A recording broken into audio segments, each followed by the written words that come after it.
ਵਾਹਿਗੁਰੂ ਜੀ ਕਾ ਖਾਲਸਾ ਵਾਹਿਗੁਰੂ ਜੀ ਕੀ ਫਤਿਹ। ਧੰਨ ਗੁਰੂ ਨਾਨਕ ਪਾਤਸ਼ਾਹ ਜੀਓ, ਆਪ ਜੀ ਨੇ ਓਟ ਆਸਰਾ ਬਖਸ਼ਣਾ, ਰਹਿਮਤ ਕਰਨੀ। ਬਹੁਤ ਅਸੀਂ ਵੱਡਾ ਉਪਰਾਲਾ ਅੱਜ ਸ਼ੁਰੂ ਕਰਨ ਜਾ ਰਹੇ ਹਾਂ।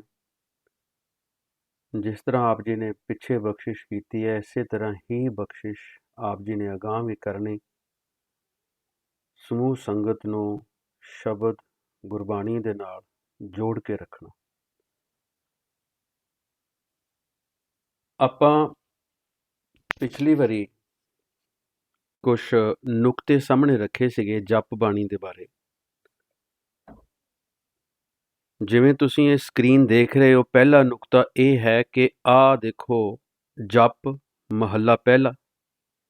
ਇਹ ਕਿਤੇ ਨਹੀਂ ਲਿਖਿਆ, ਪੁਰਾਤਨ ਸਰੂਪਾਂ 'ਚ ਕਿਤੇ ਨਹੀਂ ਲਿਖਿਆ। ਹੁਣ ਜਿਹੜੇ ਸਾਡੇ ਬੱਚੇ, ਆਉਣ ਵਾਲੀ ਪੀੜ੍ਹੀ ਇਸ ਚੀਜ਼ ਨੂੰ ਦੇਖੇਗੀ ਤੇ ਉਹ ਬਿਲਕੁਲ ਇਸੇ ਤਰ੍ਹਾਂ ਹੀ ਸਮਝੇਗੀ ਜੋ ਦੇਖੇਗੀ।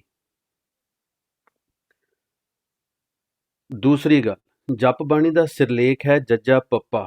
ਪੱਪੇ ਨੂੰ ਔਂਕੜ, 2 ਡੰਡੀਆਂ ਖੱਬੇ ਪਾਸੇ, 2 ਡੰਡੀਆਂ ਸੱਜੇ ਪਾਸੇ। ਪਰ ਅਸੀਂ ਇਹਨੂੰ ਸਤਿਕਾਰ ਵਜੋਂ ਜਪਜੀ ਸਾਹਿਬ ਕਹਿੰਦੇ ਹਾਂ, ਜੋ ਅਨੁਕੂਲ ਨਹੀਂ ਹੈ। ਤੀਜੀ ਗੱਲ, ਜਪ ਬਾਣੀ ਦੇ ਸ਼ੁਰੂ 'ਚ ਮਹੱਲਾ ਨਹੀਂ ਲਿਖਿਆ। ਇਸ ਤਰ੍ਹਾਂ ਲੱਗਦਾ ਕਿ ਅਕਾਲ ਪੁਰਖ ਦਾ ਸਿੱਧਾ ਫਰਮਾਨ ਬਾਬੇ ਨਾਨਕ ਦੇ ਮੁਖਾਰਬਿੰਦ ਤੋਂ ਹੋਇਆ। ਜਪ ਬਾਣੀ ਹੀ ਆਦ ਬਾਣੀ ਹੈ। ਪੂਰਾ ਗੁਰੂ ਗ੍ਰੰਥ ਸਾਹਿਬ ਇਸ ਦਾ ਖੁਲਾਸਾ ਹੈ। ਜਪ ਬਾਣੀ ਕਿਸੇ ਰਾਗ ਵਿੱਚ ਨਹੀਂ ਹੈ। ਜਪ ਬਾਣੀ ਦੇ 38 ਪਦੇ ਨੇ, ਨਾ ਕਿ ਪੌੜੀਆਂ। ਜਿੱਥੇ ਪੌੜੀ ਦੀ ਲੋੜ ਹੈ ਉੱਥੇ ਪੌੜੀ ਹੈਡਿੰਗ ਲਿਖਿਆ। ਸੋ ਜਪ ਬਾਣੀ ਦੇ ਵਿੱਚ 2 ਸ਼ਲੋਕ ਆਏ ਨੇ। ਪਹਿਲਾ ਸ਼ਲੋਕ ਸ਼ੁਰੂ ਵਿੱਚ ਆਇਆ, ਦੂਜਾ ਅੰਤ ਵਿੱਚ ਹੈ। ਪਹਿਲੇ ਸ਼ਲੋਕ ਦਾ ਸਿਰਲੇਖ ਨਹੀਂ ਹੈ ਸ਼ਲੋਕ, ਤੇ ਦੂਸਰੇ ਦਾ ਜਿਹੜਾ ਅੰਤ ਵਿੱਚ ਹੈ ਉਹਦਾ ਸਿਰਲੇਖ ਹੈ ਸ਼ਲੋਕ। ਇਹ ਵੀ ਆਪਾਂ ਖੁਲਾਸਾ ਕਰਾਂਗੇ। ਸੋ ਜਪ ਬਾਣੀ ਦੀ ਸ਼ੁਰੂਆਤ 1 ਤੋਂ ਗੁਰਪ੍ਰਸਾਦ ਤੱਕ ਅਕਾਲ ਪੁਰਖ ਦੇ ਲੱਛਣ, ਅਕਾਲ ਪੁਰਖ ਦੇ ਗੁਣਾਂ ਦਾ ਮੁਕੰਮਲ ਜ਼ਿਕਰ ਹੈ। ਇਸ ਸਾਰੀ ਸਤਰ ਨੂੰ ਅਗਿਆਤਵਸ ਅਸੀਂ ਜਿੱਦਾਂ ਸੁਣਦੇ ਆਏ ਹਾਂ ਉਸੇ ਤਰ੍ਹਾਂ ਅਸੀਂ ਮੂਲ ਮੰਤਰ ਕਹਿ ਦਿੰਦੇ ਹਾਂ। ਪਰ ਇਹਦਾ ਖੁਲਾਸਾ ਪੂਰਨ ਬ੍ਰਹਮ ਗਿਆਨ 'ਚ ਕਿੱਥੇ ਹੈ, ਇਹ ਵੀ ਆਪਾਂ ਅੱਜ ਖੋਲਾਂਗੇ, ਪਰ ਇਸ ਨੂੰ ਵਿਚਾਰਨ ਤੋਂ ਬਾਅਦ। ਲਾਸਟ ਗੱਲ, ਜਪ ਬਾਣੀ ਕੁੱਜੇ 'ਚ ਸਮੁੰਦਰ ਹੈ, ਸਿਲਸਿਲੇਵਾਰ ਗਿਆਨ ਹੈ। ਮੈਂ ਪਿਛਲੀ ਵਾਰ ਵੀ ਬੇਨਤੀ ਕੀਤੀ ਸੀ ਕਿ ਜਿਵੇਂ ਸੁਣਿਆਂ ਦੇ 4 ਪਦੇ ਨੇ, ਮੰਨਿਆਂ ਦੇ 4 ਪਦੇ ਨੇ, ਸਦਾ ਸਲਾਮਤ ਨਿਰੰਕਾਰ ਦੇ 4 ਪਦੇ ਨੇ, ਆਦੇਸ਼ ਦੇ 4 ਪਦੇ ਨੇ, 4 ਹੀ ਖੰਡ ਨੇ, ਤੇ ਅਗਲਾ ਸੱਚਖੰਡ ਵਸੈ ਨਿਰੰਕਾਰ। ਉਹ ਕਰਤਾ ਪੁਰਖ ਦਾ ਸੰਕੇਤ ਹੈ ਜਿਹੜਾ ਘਟ ਘਟ ਵਿੱਚ ਵਿਰਾਜਮਾਨ ਹੈ। ਖੰਡ ਤੋਂ ਭਾਵ ਹੈ ਹਿਰਦਾ। ਸੋ ਸੱਚ ਅਕਾਲ ਪੁਰਖ ਹਿਰਦੇ ਦੇ ਵਿੱਚ ਵਸਦਾ। ਕੋਈ ਪਲੈਨਟ ਤੇ ਵੱਖਰਾ ਪਾਰਟ ਨਹੀਂ ਹੈ ਕਿ ਜਿੱਥੇ ਅਕਾਲ ਪੁਰਖ ਮੂੜਾ ਡਾਹ ਕੇ ਬੈਠਾ, ਨਾ, ਹਿਰਦੇ ਦੇ ਵਿੱਚ ਵਸਦਾ ਹੈ। ਆਪਾਂ ਪਿਛਲੇ ਕਾਫੀ ਲੰਬੇ ਸਮੇਂ ਤੋਂ ਇਸ ਚੀਜ਼ ਦੀ ਵਿਚਾਰ ਕਰਦੇ ਆ ਰਹੇ ਹਾਂ, ਤੇ ਮੇਰਾ ਖਿਆਲ ਹੁਣ ਕੋਈ ਭੁਲੇਖਾ ਨਹੀਂ ਰਹਿ ਜਾਣਾ ਚਾਹੀਦਾ। ਅੱਜ ਆਪਾਂ ਆਪਣੀ ਸ਼ੁਰੂਆਤ ਜਿਹੜੀ ਕਰਨੀ ਹੈ ਉਹ ਕਰਨੀ ਹੈ ਇੱਕ ਓ ਸਤਨਾਮ ਕਰਤਾ ਪੁਰਖ ਨਿਰਭਉ ਨਿਰਵੈਰ ਅਕਾਲ ਮੂਰਤਿ ਅਜੂਨੀ ਸੈਭੰ ਗੁਰਪ੍ਰਸਾਦ। ਆਪਾਂ ਪਿੱਛੇ ਸ਼ਬਦ ਵਿਚਾਰਿਆ ਸੀ, ਏਕ ਹੈ ਏਕ ਤੋਂ ਹੀ। ਕਾਫੀ ਸਾਰੇ ਭੁਲੇਖੇ ਸਾਡੇ ਉਸ ਸ਼ਬਦ ਨੇ ਦੂਰ ਕੀਤੇ। ਹੁਣ ਆਪਾਂ ਇਸੇ ਗੱਲ ਨੂੰ ਅੱਗੇ ਲੈ ਕੇ ਜਾਣਾ ਕਿ ਇੱਕ ਹੈ ਕੀ ਹੈ। ਹਾਂਜੀ, ਬਿਲਕੁਲ ਠੀਕ ਹੈ। ਸਕਰੀਨ ਤੇ ਅਸੀਂ ਦਰਸ਼ਨ ਕਰ ਰਹੇ ਹਾਂ, ਅਕਾਲ ਪੁਰਖ ਇੱਕ ਹੈ। ਅਕਾਲ ਪੁਰਖ ਇੱਕ ਹੈ। ਇਸੇ ਬਾਣੀ ਦੇ ਵਿੱਚ ਵੀ ਆਏਗਾ, ਸਭਨਾ ਜੀਆਂ ਕਾ ਇੱਕ ਦਾਤਾ, ਸੋ ਮੈਂ ਵਿਸਰੇ ਨਾ ਜਾਈ। ਗੁਰੂ ਅਮਰਦਾਸ ਸਾਹਿਬ ਕਹਿੰਦੇ ਆ, ਜਿਨੀ ਇੱਕ ਪਛਾਣਿਆ ਦੂਜਾ ਭਾਉ ਚੁਕਾਏ। ਗੁਰੂ ਅਰਜਨ ਪਾਤਸ਼ਾਹ ਕਹਿੰਦੇ ਆ, ਸਭੇ ਥੋਕ ਪ੍ਰਾਪਤੇ ਜੇ ਆਵੇ ਇੱਕ ਹੱਥ। ਗੁਰੂ ਅਰਜਨ ਪਾਤਸ਼ਾਹ ਫੇਰ ਕਹਿੰਦੇ ਆ, ਇੱਕੋ ਭਾਈ ਮਿੱਤ, ਇੱਕ ਇੱਕੋ ਮਾਤ ਪਿਤਾ। ਮੈਂ ਫੇਰ ਦੁਬਾਰਾ ਪੜ੍ਹਦਾ ਇਸ ਤੁਕ ਨੂੰ, ਇੱਕੋ ਭਾਈ ਮਿੱਤ ਇੱਕ, ਇੱਕੋ ਮਾਤ ਪਿਤਾ। ਪਿਤਾ ਵੀ ਇੱਕੋ ਹੋਏਗਾ, ਮਾਤਾ ਵੀ ਇੱਕੋ ਹੋਏਗੀ। ਸੋ ਅਧਿਆਤਮ ਦੇ ਰਾਸਤੇ ਤੇ ਸਿਰਫ ਅਕਾਲ ਪੁਰਖ ਹੀ ਸਾਡਾ ਅਸਲ ਮਾਂ ਪਿਓ ਹੈ। ਸਭਨਾ ਕਾ ਮਾਂ ਪਿਓ ਆਪ ਹੈ ਅਧਿਆਤਮ ਦੇ ਮਾਰਗ ਤੇ।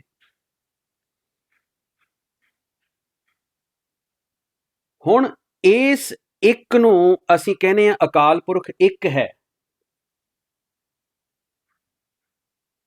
ਬਹੁਤ ਵਧੀਆ। ਅਕਾਲ ਪੁਰਖ ਨੂੰ ਇੱਥੇ ਹਿੰਸੇ ਦੇ ਵਿੱਚ ਲਿਖਿਆ, ਅੱਖਰਾਂ ਦੇ ਵਿੱਚ ਨਹੀਂ ਲਿਖਿਆ। ਕਿਸੇ ਵੀ ਮਜ਼ਹਬ ਦਾ ਗੋਡ, ਅੱਲਾ, ਭਗਵਾਨ ਅਲੱਗ ਨਹੀਂ ਹੈ, ਇਹ ਉਹੀ ਹੈ। ਸੋ ਇੱਕ ਤੋਂ ਭਾਵ ਅੱਲਾ ਵੀ ਉਹੀ ਹੈ, ਭਗਵਾਨ ਵੀ ਉਹੀ ਹੈ, ਗੋਡ ਵੀ ਉਹੀ ਹੈ, ਔਰ ਅਸੀਂ ਕਹਿੰਦੇ ਹਾਂ ਅਕਾਲ ਪੁਰਖ, ਉਹ ਵੀ ਉਹੀ ਹੈ, ਕੋਈ ਵੱਖਰਾ ਨਹੀਂ ਹੈ। ਅੱਛਾ, ਹੁਣ ਜਿੰਨੀਆਂ ਵੀ ਐਕਸਪਲੇਨੇਸ਼ਨਸ ਸਾਨੂੰ ਮਿਲਦੀਆਂ ਨੇ, ਉਹਦੇ 'ਚ ਆ ਜਿਹੜਾ ਅੱਗੇ ਅੱਖਰ ਹੈ ਇੱਕ ਦੇ ਨਾਲ ਉਹ ਪਾਇਆ, ਜਿਹਦਾ ਮੂੰਹ ਉਤੋਂ ਖੁੱਲਾ, ਇਹਦੀ ਕਿਤੇ ਵਿਆਖਿਆ ਹੀ ਨਹੀਂ ਮਿਲਦੀ। ਕਿੰਨੀ ਹੈਰਾਨੀ ਦੀ ਗੱਲ ਹੈ ਕਿ ਇਹਦੀ ਕਿਤੇ ਵਿਆਖਿਆ ਹੀ ਨਹੀਂ ਮਿਲਦੀ। ਇੱਕ ਦੇ ਉੱਤੇ ਮੈਂ ਹੁਣ ਸ਼ਬਦ ਬੋਲ ਬੋਲ ਕੇ ਵਿਚਾਰ ਕਰਦੇ ਆ ਰਹੇ ਹਾਂ। ਆਪਾਂ ਅੱਜ ਇਸ ਲਾਈਨ ਦੀ ਗੁਰਪ੍ਰਸਾਦ ਤੱਕ ਜੇ ਵਾਹਿਗੁਰੂ ਨੇ ਅੱਗੇ ਬਖਸ਼ਿਸ਼ ਕੀਤੀ, ਅੱਗੇ ਵੀ ਵਿਚਾਰ ਕਰਾਂਗੇ।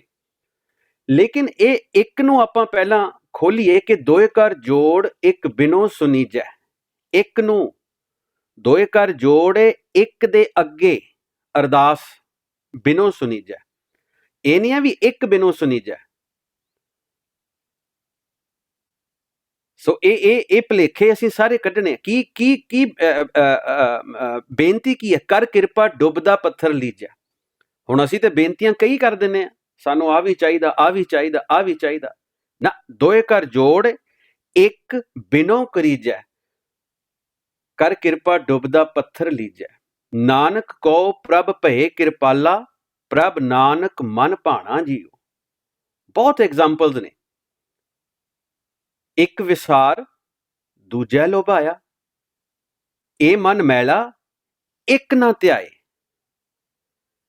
ਜੇਕਰ ਧਿਆਨ ਕਰਨਾ ਹੈ, ਜੇਕਰ ਜਪ ਕਰਨਾ ਹੈ, ਜੇਕਰ ਸਿਮਰਨ ਕਰਨਾ ਹੈ, ਜੇਕਰ ਆਰਾਧਨਾ ਕਰਨੀ ਹੈ, ਤੇ ਉਹ ਅਸੀਂ ਇੱਕ ਦੀ ਹੀ ਕਰਨੀ ਹੈ। ਕੋਈ ਦੂਸਰਾ ਸਾਡਾ ਅਕਾਲ ਪੁਰਖ ਨਹੀਂ ਹੈ। ਸਾਡੇ ਗੁਰੂ ਸਾਹਿਬਾਨ ਨੇ ਵੀ ਸਾਨੂੰ ਐਡਾ ਵਡਮੁੱਲਾ ਗਿਆਨ ਦਿੱਤਾ ਹੈ। ਉਹ ਗਿਆਨ 'ਚ ਕਿਤੇ ਨਹੀਂ ਕਿਹਾ ਵੀ ਅਸੀਂ ਗੁਰੂ ਹਾਂ, ਅਸੀਂ ਅਕਾਲ ਪੁਰਖ ਹਾਂ। ਨਾ, ਉਹਨਾਂ ਨੇ ਕਿਹਾ ਅਕਾਲ ਪੁਰਖ। ਤੇਰਾ ਕਵਣ ਗੁਰੂ ਜਿਸਕਾ ਤੂੰ ਚੇਲਾ, ਸ਼ਬਦ ਗੁਰੂ ਸੁਰਤੇ ਧੋਨੇ ਚੇਲਾ। ਹੁਣ ਇਹ ਜਿਹੜਾ ਧੁਨ ਲਫ਼ਜ਼ ਹੈ, ਇਹ ਹੈ ਉਹ ਜਿਹਦਾ ਮੂੰਹ ਖੁੱਲਾ ਹੈ। ਬੜੇ ਬੜੇ ਵਿਦਵਾਨਾਂ ਨੇ ਖੋਜ ਕੀਤੀ ਹੈ, ਸਾਨੂੰ ਇਹਨਾਂ ਨੇ ਦੱਸਤਾ ਜੀ ਇਹ ਓੰਕਾਰ ਹੈ। ਕਈ ਕਹਿੰਦੇ ਆ ਜੀ ਇਹ ਏਕੰਕਾਰ ਹੈ, ਈੜੀ ਦੇ ਨਾਲ ਈੜੀ ਨੂੰ ਲਾਂ, ਏਕੰਕਾਰ। ਪਰ ਅਸੀਂ ਇਹਨੂੰ ਜਿੱਥੇ ਕਿਤੇ ਆਊਗਾ, ਅਸੀਂ ਇਹਨੂੰ ਓ ਪੜ੍ਹਨਾ ਹੈ, ਇੱਕ ਓ, ਕਿਉਂਕਿ ਕਰਤਾ ਪੁਰਖ ਤੇ ਹੈ। लेकिन ਉਹਦੀ ਕੋਈ ਦੇਹ ਨਹੀਂ ਹੈ, ਉਹ ਸਰੀਰ ਦੇ ਵਿੱਚ ਨਹੀਂ ਹੈ, ਉਹਨੂੰ ਦੇਖਿਆ ਨਹੀਂ ਜਾ ਸਕਦਾ। ਪੋਹਬ ਮੱਧ ਜਿਉਂ ਬਾਸ ਬਸਤ ਹੈ, ਫੁੱਲ ਦੀ ਖੁਸ਼ਬੂ ਨੂੰ ਦੇਖਿਆ ਜਾ ਸਕਦਾ। ਇਹ ਭੁਲੇਖੇ ਕੱਢ ਦਿਓ, ਦਰਸ਼ਨ ਦੀਆਂ ਗੱਲਾਂ ਨੇ, ਦਰਸ਼ਨ ਦੇ ਬਹੁਤ ਸ਼ਬਦ ਨੇ ਗੁਰਬਾਣੀ 'ਚ, ਆਪਾਂ ਉਹਨਾਂ ਦਾ ਖੁਲਾਸਾ ਕਰਾਂਗੇ। ਜਿੱਥੇ ਸੰਬੰਧਿਤ ਵਿਸ਼ਾ ਆਏਗਾ ਆਪਾਂ ਉੱਥੇ ਖੁਲਾਸਾ ਜ਼ਰੂਰ ਕਰਾਂਗੇ। ਹੁਣ ਇਹ ਉਹ ਕੀ ਹੈ?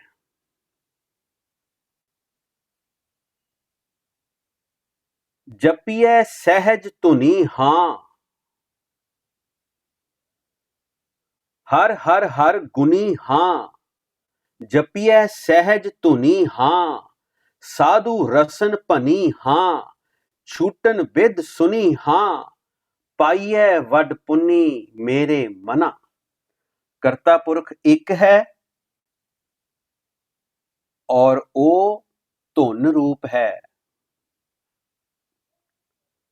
ਕਰਤਾ ਪੁਰਖ ਇੱਕ ਹੈ, ਉਹ ਧੁਨ ਰੂਪ ਹੈ।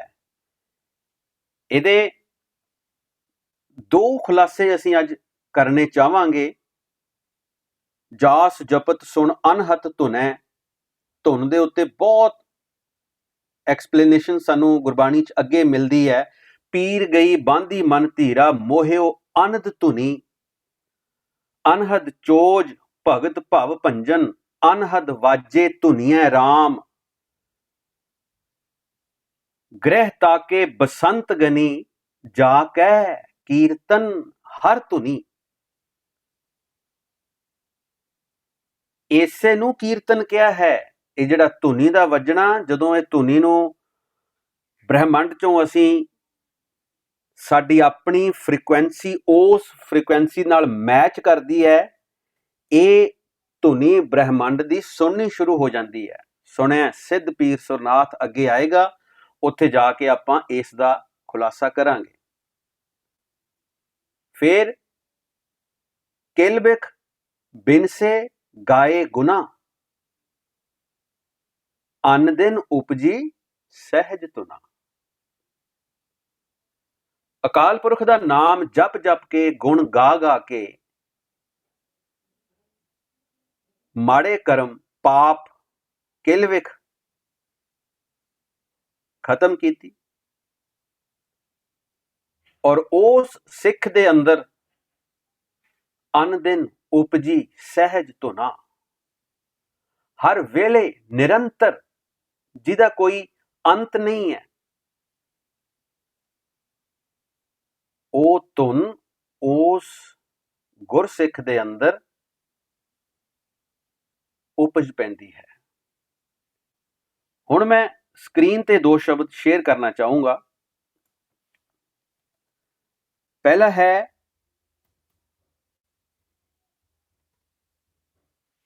ਧੰਨ ਧੰਨ ਓ ਰਾਮ ਬੇਨ ਬਾਜੈ।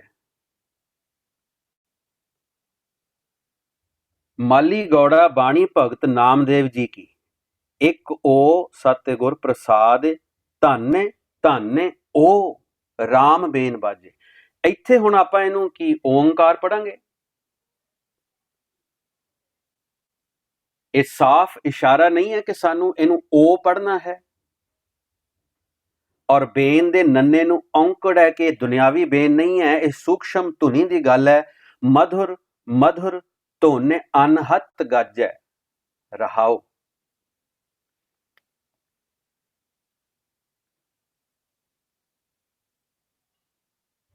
ਕਿੰਨੀਆਂ ਬਖਸ਼ਿਸ਼ਾਂ ਅਕਾਲ ਪੁਰਖ ਨੇ ਕੀਤੀਆਂ, ਸਾਡੇ ਗੁਰੂ ਸਾਹਿਬਾਨ ਨੇ ਸਾਨੂੰ ਐਡੀ ਵਡਮੁੱਲੀ ਬਾਣੀ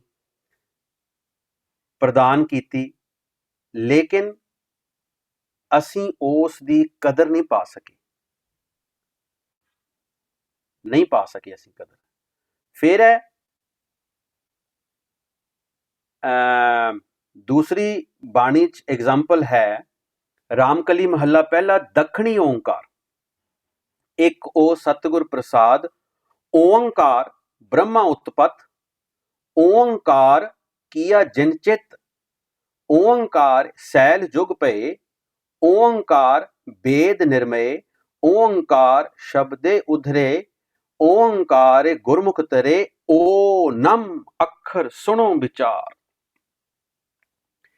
ਇਹ ਸ਼ਬਦ ਮੈਂ ਕੱਢਣ ਦੀ ਕੋਸ਼ਿਸ਼ ਕਰਦਾ, ਕਈ ਵਾਰੀ ਇਹ ਅੱਖਰ ਲਿੰਦਾ ਨਹੀਂ ਹੈ। ਓ ਨਮ ਅੱਖਰ ਸੁਣੋ ਵਿਚਾਰ,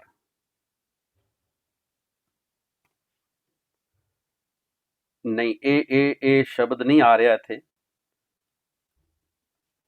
ਇੱਕ ਵਾਰੀ ਹੋਰ ਕੋਸ਼ਿਸ਼ ਕਰ ਲੈਂਦੇ ਆ।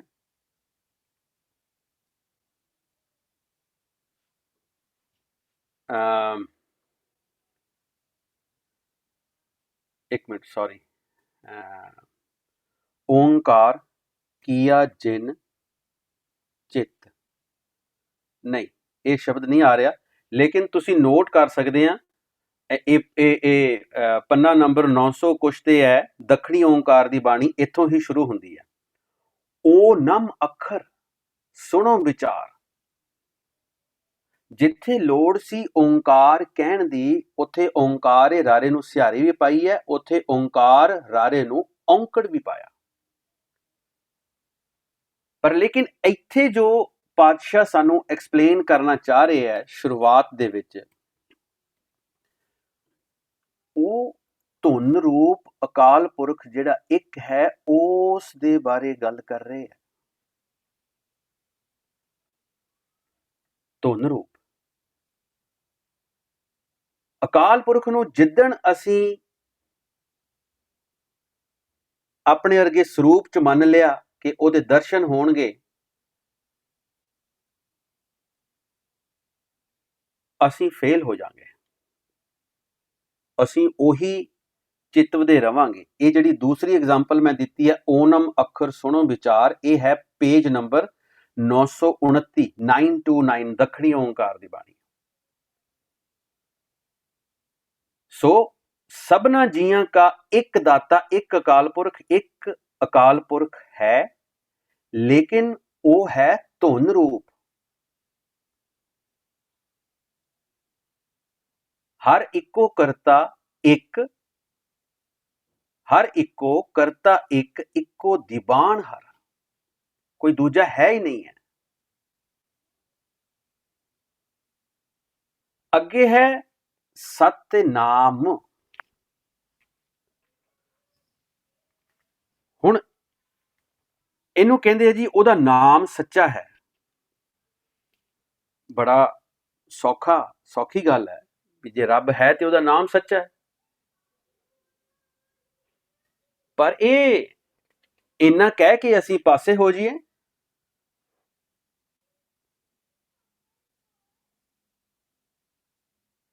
करते पुरख दा हाँ कोई शरीक नहीं है, करता पुरख एक है और वो धुन रूप है। साउंड, उस साउंड दे विच असी अपनी सुरती टिकाउणी है और उहदी विधि सारी है गुरबाणी एक्सप्लेन करदी है। सुरत नूं धुन नाल जोड़ना है, धुन मैं ध्यान, ध्यान मैं जानिया। इसे करके भगत नामदेव जी कहते धन धन ओ राम बेन बाजै, मधुर मधुर धुन अनहत गाजै, जिन्नू फिर कदे खत्म नहीं किया जा सकता। राइट, हुण आया सत्य नाम तत्ते नू सिहारी।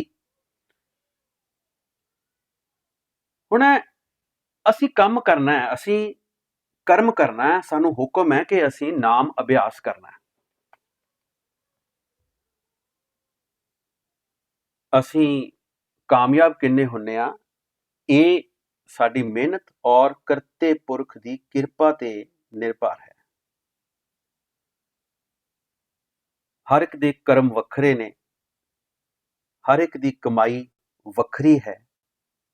समय के अनुसार, किरपा के अनुसार अकाल पुरख की रहमत उस ते हुंदी है।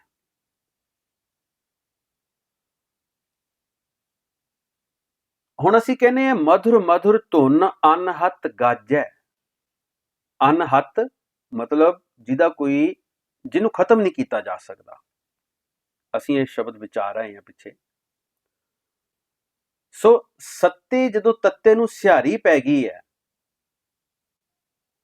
ਇਹਦਾ ਮਤਲਬ ਹੈ ਜਿਸ ਦੀ ਹੋਂਦ ਹਮੇਸ਼ਾ ਰਹੇ, ਅਨਹਤ ਸੱਤੇ ਨਾਮ।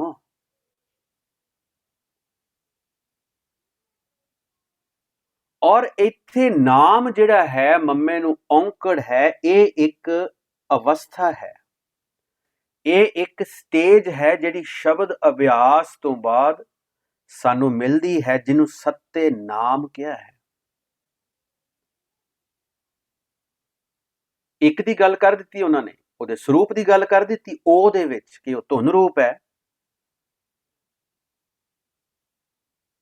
ਤੇ ਜੇ ਕਰਤਾ ਪੁਰਖ ਹੈ ਹੀ ਇੱਕ ਹੈ, ਉਹਦਾ ਕੋਈ ਸ਼ਰੀਕ ਹੀ ਨਹੀਂ ਹੈ, ਕੋਈ ਸਬਸਟੀਟਿਊਟ ਹੀ ਨਹੀਂ ਹੈ, ਤੇ ਬੇਸ਼ੱਕ ਉਹਦਾ ਨਾਮ ਵੀ ਸੱਚਾ ਹੋਏਗਾ। ਪਰ ਇੱਥੇ ਜਦੋਂ ਤੱਤੇ ਨੂੰ ਸਿਹਾਰੀ ਪੈ ਗਈ, ਇਹ ਹੈ ਐਗਜ਼ਿਸਟੈਂਸ, ਹੋਂਦ ਜਿਹੜੀ ਸਦਾ ਕਾਇਮ ਦਾਇਮ ਹੈ। ਨਾਮ ਹੈ ਅਵਸਥਾ। ਇਹ ਉਹ ਅਵਸਥਾ ਹੈ ਜਦੋਂ ਮੁਕੰਮਲ ਤੌਰ ਤੇ ਦੁਨੀਆ ਨਾਲੋਂ ਟੁੱਟ ਜਾਂਦਾ ਅਭਿਆਸੀ।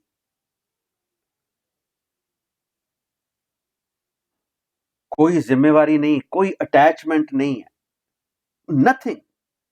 ਇਹ ਅਵਸਥਾ ਸਤ ਹੈ, ਤੱਤੇ ਨੂੰ ਸਿਹਾਰੀ ਸੱਤੇ ਹੈ, ਫॉर एवर ਹੈ। ਕਿਉ ਰਹੀ ਹੈ ਥਿਰ ਜਗ ਕੋਈ ਕੱਢੋ ਉਪਾਇਆ। ਆ ਅਵਸਥਾ 'ਚ ਆਉਣਾ ਪੈਣਾ ਜੇ ਉਹ ਚੀਜ਼ ਹਾਸਲ ਕਰਨੀ ਹੈ।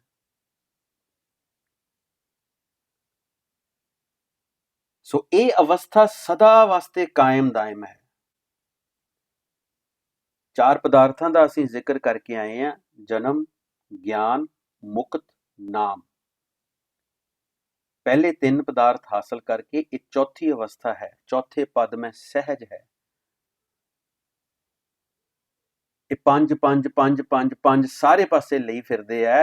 ਗੱਲ ਚੌਥੇ ਤੇ ਆ ਕੇ ਖਤਮ ਹੁੰਦੀ ਹੈ। 4 ਹੀ ਜ਼ਿਕਰ ਨੇ, ਜਿੱਥੇ ਵੀ ਕਿਤੇ ਆਏਗਾ ਅਸੀਂ ਇਹ ਬਾਣੀ 'ਚ ਖੁਲਾਸਾ ਕਰਾਂਗੇ। 4 ਹੀ ਚੀਜ਼ਾਂ ਨੇ, 4 ਹੀ ਅਵਸਥਾਵਾਂ ਨੇ, 4 ਹੀ ਲਾਵਾਂ ਨੇ। ਚੌਥੇ ਪਦ ਮੈਂ ਸਹਿਜ ਹੈ, ਹਰ ਚੌਥੜੀ ਲਾਮ ਮਨ ਸਹਿਜ ਪਿਆ।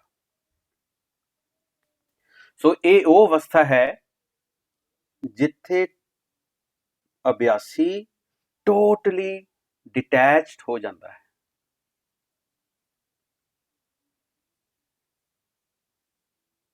ਪਹਿਲਾਂ ਸ਼ੁਰੂਆਤ ਕਿਵੇਂ ਹੈ ਇਸ ਦੀ? ਅਸੀਂ ਨਾਮ ਅਭਿਆਸ ਕਰਨਾ, ਉਸ ਨਾਮ ਅਭਿਆਸ ਦੇ ਵਿੱਚ ਸਾਡਾ ਧਿਆਨ ਜੁੜ ਜਾਣਾ। ਜਦੋਂ ਧਿਆਨ ਲੱਗ ਗਿਆ, ਸਾਨੂੰ ਸੁਣਨਾ ਸ਼ੁਰੂ ਹੋ ਜਾਣਾ। ਸੁਣ ਕੇ ਫਿਰ ਮੰਨਣ ਦੀ ਅਵਸਥਾ ਹੈ, ਸਿਮਰਨਾ ਹੈ, ਸੰਭਾਲਣਾ ਹੈ, ਫਿਰ ਲਿਵ ਦੀ ਅਵਸਥਾ ਹੈ। ਅਖੀਰਲਾ ਪਦਾਰਥ ਹੈ ਨਾਮ। ਇਹੀ ਸੁਨ ਸਮਾਧ ਹੈ, ਇਹੀ ਕਰਮਖੰਡ ਹੈ।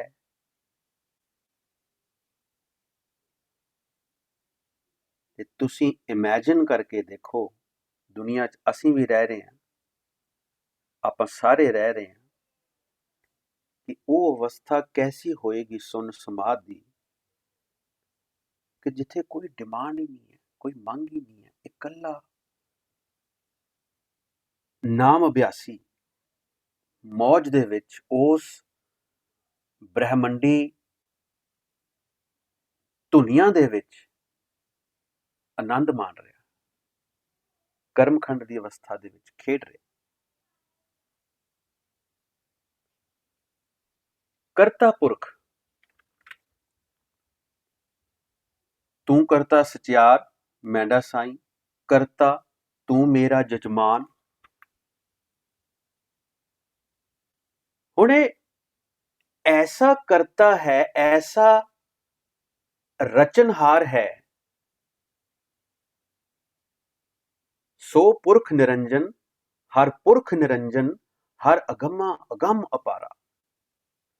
ਤੂੰ ਆਦ ਪੁਰਖ ਅਪਰੰਪਰ ਕਰਤਾ ਜੀ, ਤੁਧ ਜੇਵੜ ਅਵਰ ਨਾ ਕੋਈ। ਸੋ ਪੁਰਖ ਨਿਰੰਜਨ, ਹਰ ਪੁਰਖ ਨਿਰੰਜਨ, ਹਰ ਅਗੰਮਾ ਅਗੰਮ ਅਪਾਰਾ। ਇਹ ਐਸਾ ਕਰਤਾ ਪੁਰਖ ਹੈ, ਇਹ ਜਿਸ ਵਸਤੂ ਦੀ ਰਚਨਾ ਕਰਦਾ ਹੈ ਇਹ ਉਹਦੇ ਵਿੱਚ ਹੀ ਸਮਾ ਜਾਂਦਾ ਹੈ। ਆਮ ਕੋਈ ਮਿਸਤਰੀ ਸਟੂਲ ਸਟਾਲ ਬਣਾਉਂਦਾ, ਬਣਾ ਕੇ ਲਾਂਭੇ ਹੋ ਜਾਂਦਾ, ਸਟੂਲ ਕਿਤੇ ਦਾ ਕਿਤੇ ਜਾ ਕੇ ਸੇਲ ਹੋ ਕੇ ਕਿਤੇ ਦਾ ਕਿਤੇ ਪਹੁੰਚ ਜਾਂਦਾ, ਮਿਸਤਰੀ ਦਾ ਕੋਈ ਨਾਂ ਪਤਾ ਨਹੀਂ ਕਿੱਥੇ, ਕਿਹਨੇ ਬਣਾਇਆ, ਕਦੋਂ ਬਣਾਇਆ। ਕੋਈ ਮੂਰਤੀ ਘਾੜਾ ਮੂਰਤੀ ਬਣਾਉਂਦਾ, ਉਹ ਮੂਰਤੀ ਵਿਕ ਜਾਂਦੀ ਹੈ, ਮੂਰਤੀ ਕਿਤੇ ਦੀ ਕਿਤੇ ਪਹੁੰਚ ਜਾਂਦੀ ਹੈ। ਮੂਰਤੀ ਘਾੜੇ ਦਾ ਕੋਈ ਨਾਮ ਨਿਸ਼ਾਨ ਨਹੀਂ ਹੈ ਵੀ ਕਿੰਨੇ ਬਣਾਈ, ਕਦੋਂ ਬਣਾਈ, ਕੀ ਉਹਦੀ ਡੇਟ ਹੈ। ਲੇਕਿਨ ਕਰਤਾ ਪੁਰਖ ਐਸਾ ਰਚਨਹਾਰ ਹੈ, ਉਹਦੀ ਇਹ ਖਾਸੀਅਤ ਹੈ ਕਿ ਉਹ ਜਿਸ ਚੀਜ਼ ਦੀ, ਜਿਸ ਵਸਤੂ ਦੀ ਰਚਨਾ ਕਰਦਾ ਹੈ ਉਹਨੂੰ ਲਾਵਾਰਿਸ ਨਹੀਂ ਛੱਡਦਾ, ਉਹਦੇ ਵਿੱਚ ਹੀ ਸਮਾ ਜਾਂਦਾ ਹੈ।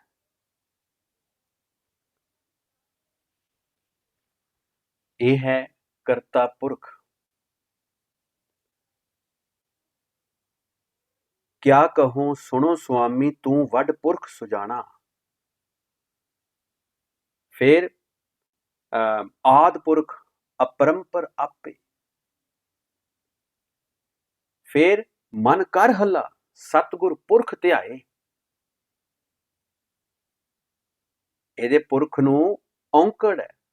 ਇਹ ਪੁਰਖ ਦਾ ਮਤਲਬ ਬੰਦਾ ਨਹੀਂ ਹੈ, ਇਹ ਕਰਤਾ ਪੁਰਖ ਹੈ ਜੋ ਇਹ ਸਾਰੀ ਸ੍ਰਿਸ਼ਟੀ ਨੂੰ ਚਲਾ ਰਿਹਾ ਹੈ, ਜਿਹਨੂੰ ਅਸੀਂ ਇਹ ਮੰਨਦੇ ਹਾਂ ਕਿ ਇਹ ਸਾਰੀ ਸ੍ਰਿਸ਼ਟੀ ਨੂੰ ਚਲਾਉਣ ਵਾਲਾ ਉਤਪਤ ਤੋਂ ਲੈ ਕੇ ਹੁਣ ਤੱਕ, ਪ੍ਰੈਜ਼ੈਂਟ ਤੱਕ ਔਰ ਅਗਾਂਹ ਵੀ ਉਸੇ ਕਰਤਾ ਪੁਰਖ ਨੇ ਇਹ ਸ੍ਰਿਸ਼ਟੀ ਸਾਰੀ ਚਲਾਉਣੀ ਹੈ।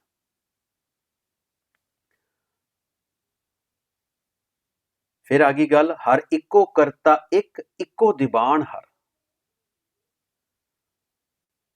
ਹੁਣ ਉਹਦੇ ਬਾਅਦ ਸਾਡੇ ਕੋਲ ਹੈ ਨਿਰਭਉ।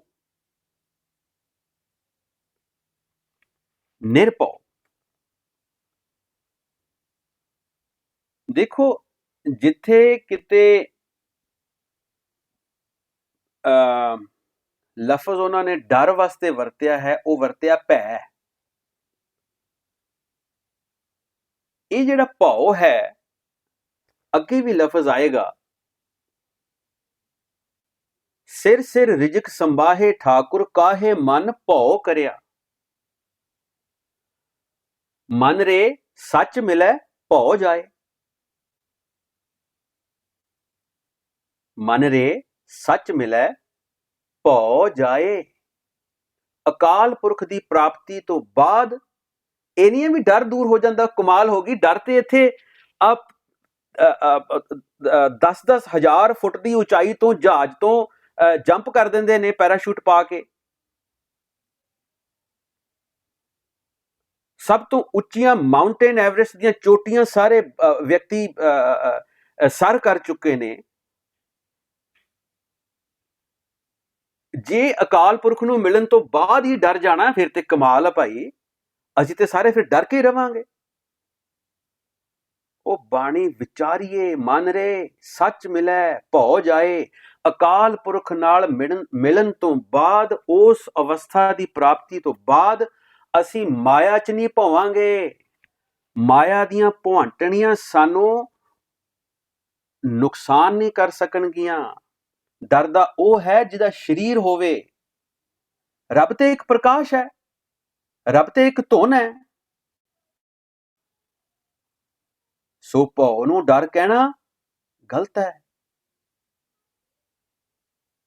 ਜਿਸ ਉਦਰ ਤਿਸ ਮਾਇਆ। ਰੱਬ ਮਾਇਆ 'ਚ ਨਹੀਂ ਹੈ, ਅਕਾਲ ਪੁਰਖ ਕਰਤਾ ਪੁਰਖ ਮਾਇਆ 'ਚ ਨਹੀਂ ਹੈ।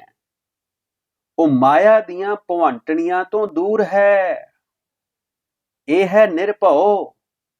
ਉਹ ਭੌਂਦਾ ਨਹੀਂ ਹੈ ਜਿੱਦਾਂ ਅਸੀਂ ਭੌਨੇ ਹਾਂ ਬਾਰ-ਬਾਰ। ਉਹਦਾ ਫਾਰਮੂਲਾ ਦੱਸਿਆ, ਮਨ ਰੇ ਸੱਚ ਮਿਲੈ ਭਉ ਜਾਏ। ਅੱਗੇ ਲਿਖਿਆ ਭੈ ਬਿਨ ਨਿਰਭਉ ਕਿਉਂ ਥੀਆ। ਹੁਣ ਕਰੋ ਇਹਨੂੰ ਡਿਫਾਈਨ ਕਰਕੇ, ਦੇਖੋ ਸ਼ਬਦ ਨੂੰ ਡਿਫਾਈਨ। ਭੈ ਬਿਨ ਨਿਰਭਉ ਕਿਉਂ ਥੀਏ। ਹਾਂ, ਅਕਾਲ ਪੁਰਖ ਦਾ ਡਰ ਰੱਖਣਾ ਪਊਗਾ। ਜੇ ਡਰ ਰੱਖਾਂਗੇ ਨਹੀਂ, ਅਸੀਂ ਭਗਤੀ ਨਹੀਂ ਕਰ ਸਕਦੇ। ਇੱਕ ਦਾ ਡਰ, ਉਸ ਅਕਾਲ ਪੁਰਖ ਦਾ ਡਰ ਰੱਖਣਾ ਪਊਗਾ।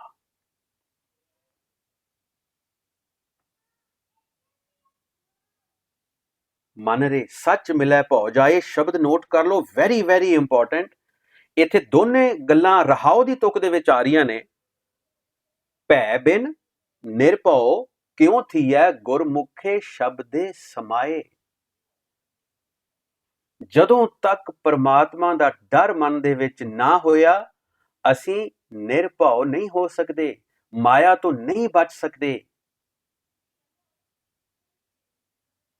ਪਰਮਾਤਮਾ ਦਾ ਡਰ ਅਦਬ ਰੱਖ ਕੇ ਗੁਰਮੁਖ ਸਿਸਟਮ ਦੇ ਵਿੱਚ ਆ ਕੇ ਸ਼ਬਦ ਅਭਿਆਸ ਦੇ ਨਾਲ ਅਸੀਂ ਉਸ ਸੱਚ ਅਕਾਲ ਪੁਰਖ ਪਰਮਾਤਮਾ ਦੇ ਵਿੱਚ ਮਿਲ ਸਕਦੇ ਹਾਂ।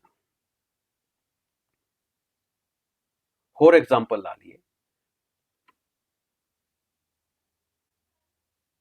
ਅਹਨਸ ਹਿਰਦੈ ਰਵ ਰਹਿ, ਨਿਰਭਉ ਨਾਮ ਨਿਰੰਕਾਰ। ਮਨ ਤਨ ਰੱਤਾ ਰੰਗ ਸਿਉ, ਹਉਮੈ ਤਜ ਵਿਕਾਰ। ਨਿਰਭਉ ਕੇਵਲ ਪਰਮਾਤਮਾ ਹੀ ਹੈ। ਜਾਂ ਜੇਕਰ ਇਸ ਸੱਤੇ ਨਾਮ ਦੀ ਅਵਸਥਾ ਕੋਈ ਅਭਿਆਸੀ ਲੈ ਜਾਂਦਾ, ਉਹ ਨਿਰਭਉ ਹੋ ਜਾਏਗਾ। ਮਨ ਤਨ ਰੱਤਾ ਰੰਗ ਸਿਉ, ਹਉਮੈ ਤਜ ਵਿਕਾਰ। ਅਹਨਸ ਹਿਰਦੈ ਰਵ ਰਹਿ, ਨਿਰਭਉ ਨਾਮ ਨਿਰੰਕਾਰ। ਸੋ ਇਹਨੂੰ ਇਹ ਕਹਿ ਕੇ ਪਾਸੇ ਹੋ ਜਾਣਾ ਜੀ ਉਹਨੂੰ ਕਿਸੇ ਦਾ ਡਰ ਨਹੀਂ ਹੈ। ਉਹ ਕਮਾਲ ਹੈ। ਇੱਕ ਪਾਸੇ ਕਹਿ ਰਹੇ ਹੋ ਉਹ ਇੱਕ ਹੈ, ਉਹਦੇ ਵਰਗਾ ਕੋਈ ਹੋਰ ਹੈ ਨਹੀਂ ਹੈ, ਉਹਨੇ ਡਰਨਾ ਕਿਤੋਂ ਹੈ? ਉਹਦਾ ਕੋਈ ਸਬਸਟੀਟਿਊਟ ਨਹੀਂ ਹੈ, ਉਹਦਾ ਕੋਈ ਸ਼ਰੀਕ ਨਹੀਂ ਹੈ, ਕਿਸ ਤੋਂ ਡਰੇਗਾ ਭਾਈ? ਫਿਰ ਹੋਰ ਇਹਦੀ ਹੋਰ ਪੁਸ਼ਟੀ ਕਰੀਏ। ਜਨਮ ਮਰਨ ਕਾ ਭਉ ਗਿਆ ਗੇੜਾ। ਜਨਮ ਮਰਨ ਦੀਆਂ ਭੁਆਂਟਣੀਆਂ ਖਤਮ ਹੋ ਗਈਆਂ, ਭਾਓ ਭਗਤੇ ਗੋਪਾਲ। ਜਿਹੜਾ ਮਨੁੱਖ ਅਕਾਲ ਪੁਰਖ ਪਰਮਾਤਮਾ ਦੀ ਸਿਫਤ ਸਲਾਹ, ਉਹਦੀ ਭਗਤੀ ਕਰਦਾ ਹੈ, ਉਸ ਨਾਲ ਪ੍ਰੇਮ ਭਗਤੀ ਕਰਦਾ ਹੈ, ਉਹਦਾ ਜਨਮ ਮਰਨ ਦਾ ਗੇੜ ਦੂਰ ਹੋ ਜਾਂਦਾ ਹੈ। ਆ ਮੈਂ ਤੁਕ ਫਿਰ ਰਿਪੀਟ ਕਰਦਾ, ਜਨਮ ਮਰਨ ਕਾ ਭਉ ਗਿਆ, ਭਾਓ ਭਗਤ ਗੋਪਾਲ।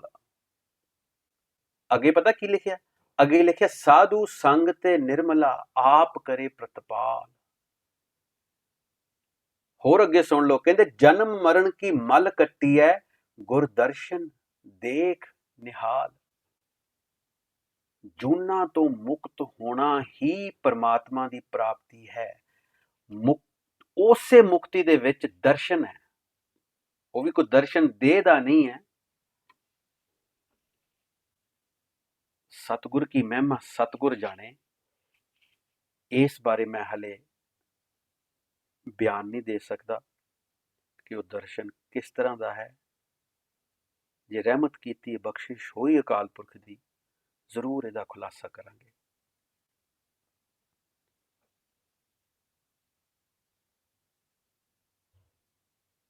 ਭਰਮ ਗਿਆ ਭਉ ਭਾਗਿਆ, ਹਰ ਚਰਣੀ ਚਿੱਤ ਲਾਏ। ਹੁਣ ਭਰਮ ਗਿਆ। ਭਰਮ ਕੀ ਹੈ? ਮਾਇਆ। ਮਾਇਆ ਖਤਮ ਹੋ ਗਈ, ਮੁਕਤ ਹੋ ਗਿਆ, ਜੂਨਾਂ ਤੋਂ ਮੁਕਤ ਹੋ ਗਿਆ, ਮਾਇਆ ਦੀਆਂ ਭੁਆਂਟਣੀਆਂ ਤੋਂ ਮੁਕਤ ਹੋ ਗਿਆ। ਹਰ ਚਰਣੀ ਚਿੱਤ ਲਾਏ। ਇਹ ਬੜੀਆਂ ਐਗਜ਼ਾਮਪਲਸ ਲੱਭ ਕੇ ਇਕੱਠੀਆਂ ਕੀਤੀਆਂ ਨੇ, ਆਪਾਂ ਇਹਨਾਂ ਨੂੰ ਵਿਚਾਰੀਏ। ਇਸ ਕਰਕੇ ਬੇਨਤੀ ਕੀਤੀ ਸੀ ਕਿ ਬੜੇ ਧਿਆਨ ਨਾਲ, ਬੜੇ ਠਰਮੇ ਨਾਲ ਸੁਣਨਾ ਵੀ ਹੈ, ਔਰ ਅਸੀਂ ਬੜੀ ਸਲੋ ਇਹਦੀ ਐਕਸਪਲੇਨੇਸ਼ਨ, ਇਹਦੀ ਵਿਚਾਰ ਬਹੁਤ ਹੌਲੀ ਹੌਲੀ ਕਰਨੀ ਹੈ। ਸਭ ਭਉ ਬਿਨਸੈ ਹਰ ਹਰ ਧਿਆਈਐ। ਕਮਾਲ ਹੈ ਵੀ ਨਾਮ ਜਪ ਕੇ ਡਰ ਹੀ ਦੂਰ ਹੋਣਾ। ਉਹ ਤੇ ਕਹਿੰਦੇ ਵੀ ਕੋਈ ਵਸਤੂ ਹੈ ਹੀ ਨਹੀਂ ਐਸੀ ਜਿਹੜੀ ਤੈਨੂੰ ਨਹੀਂ ਮਿਲਣੀ ਹੈ। ਸਭ ਭਉ ਬਿਨਸੈ ਹਰ ਹਰ ਧਿਆਈਐ, ਨਾਮ ਜਪਤ ਸਰਬ ਸੁਖ ਪਾਈਐ। ਹਰ ਤਰ੍ਹਾਂ ਦੀ ਮਾਇਆ ਦੀ ਭੁਆਂਟਣੀ ਤੋਂ ਮੁਕਤ ਹੋ ਜਾਏਗਾ, ਮਾਇਆ ਦੇ ਗੇੜੇ ਤੋਂ ਮੁਕਤ ਹੋ ਜਾਏਗਾ। ਇਹ ਹੈ ਨਿਰਭਉ। ਇਹ ਉਸ ਅਕਾਲ ਪੁਰਖ ਪਰਮਾਤਮਾ ਦਾ ਵੀ ਗੁਣ ਹੈ।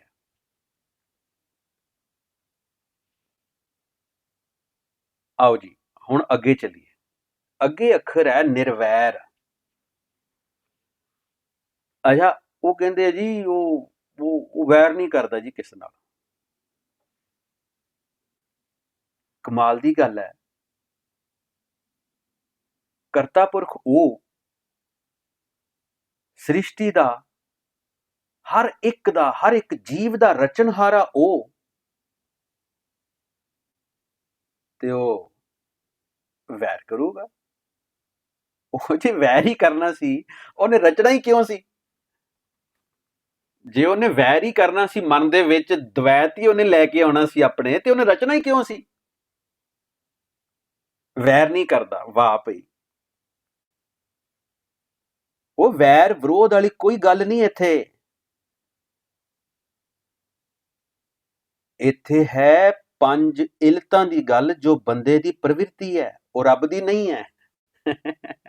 ਉਹਦਾ ਵੈਰ ਦੇ ਰਾਰੇ ਨੂੰ ਔਂਕੜ ਹੈ।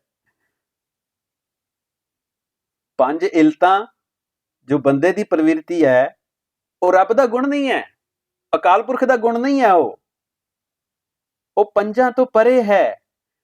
ਜੇ ਉਹ ਨਿਰਭਉ ਹੈ ਤੇ ਉਹ ਨਿਰਵੈਰ ਵੀ ਹੋਏਗਾ। ਜੇ ਉਹ ਮਾਇਆ ਦੀ ਭੁੰਟੜੀ ਤੋਂ ਮਾਇਆ ਦੇ ਗੇੜੇ ਤੋਂ ਬਾਹਰ ਹੈ, ਮੁਕਤ ਹੈ, ਤੇ ਉਹ ਪੰਜਾਂ ਤੋਂ ਵੀ ਪਰੇ ਹੋਏਗਾ। ਇਹ ਹੈ ਨਿਰਵੈਰ।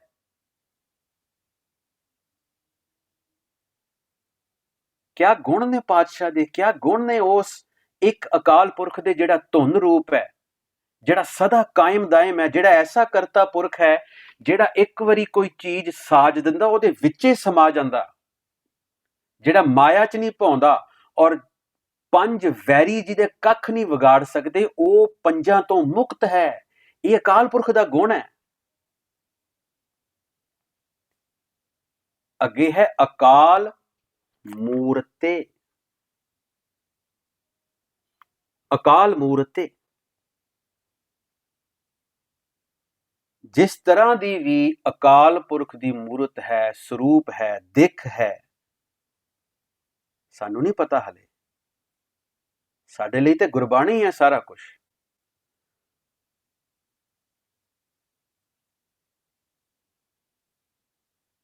ਜਿਸ ਤਰ੍ਹਾਂ ਦੀ ਵੀ ਮੂਰਤ ਹੈ,